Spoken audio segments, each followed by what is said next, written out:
جی بالکل، میں اس وقت موجود ہوں جی ضلع ہری پور کے ایک دور افتادہ علاقہ کیلک کے مقام پر موجود ہوں جی۔ کیلک ایک وسیع بہت بڑی آبادی ہے اور پہاڑی سلسلہ ہے اور بہت دور دراز ہری پور سے کافی 30-35-40 کلومیٹر کے فاصلے پر ہے۔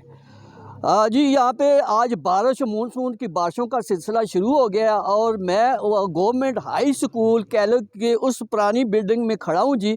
اس بلڈنگ کا جو ہے مقامی 1 سال پہلے ایک مقامی ٹھیکیدار ہے جی، وہ یہاں پہ اس بلڈنگ کو ڈیباشن کر کے ایک دیوار لگا کے فاسی دیوار لگا کے اس کا ابھی تک کوئی پتہ نہیں ہے کہ وہ کہاں ہے۔ اہلیان علاقہ کیلک اور گرد و نواح سے آنے والے اور پڑھنے والے بچے جو ہیں سخت مشکلات کا شکار ہیں۔ اس پرانی بلڈنگ میں 9ویں اور 10ویں کلاس کو پڑھایا جا رہا ہے اور باقی جو 3 کلاسیں 4 کلاسیں ہیں وہ ایک کرائے کی بلڈنگ لے کر بچوں کو وہاں پہ پڑھایا جا رہا ہے، جو کہ تعلیم اور بچوں کے مستقبل کی سب سے بڑی غلطی اور کوتاہی ہے۔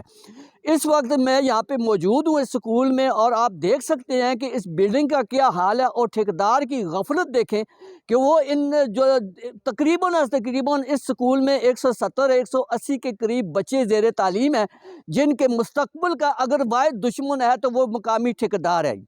اگر ٹھیکیدار کو وقت نوٹس نہ کیا گیا اور ضلعی انتظامیہ نے نوٹس نہ لیا گیا، اگر ڈسٹرکٹ ایجوکیشن انتظامیہ اور اس کے ساتھ ایجوکیشن ڈپارٹمنٹ کے اعلیٰ افسران نوٹس نہیں لیں گے تو یہ 170-180 بچوں کا مستقبل تاریک ہو جائے گا۔ ابھی مارچ کے مہینے میں اگزام ہونے جا رہے ہیں اور بچے بارشوں کے موسم میں اتنی شدید سردی میں کلاسز نہ ہونے کی وجہ کے لوگوں کے گھروں میں یا مسجدوں میں یا مدرسوں میں بیٹھ کر تعلیم حاصل کر رہے ہیں۔ ایک کرائے کی بلڈنگ جو لی ہوئی ہے وہ بھی ناکافی ہے۔ جو مقامی سکول ہے کیلک کا وہ بڑا عرصہ دراز سے ہے اور 1 سال سے جو ہے کٹائی میں شکار ہے۔ اگر انتظامیہ جو ہے اس پر کڑی نظر رکھے اور پھر نوٹس لے تو بر وقت ہمارے بچوں کا مستقبل سنور سکتا ہے۔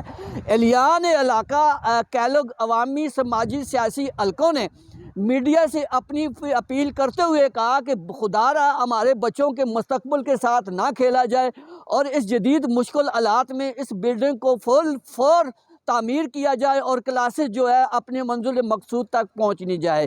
کیمرہ مین طاہر اقبال کے ساتھ ڈاکٹر ارشد جمال، الجزیرہ اردو نیٹ ورک ہری پور ہزارہ۔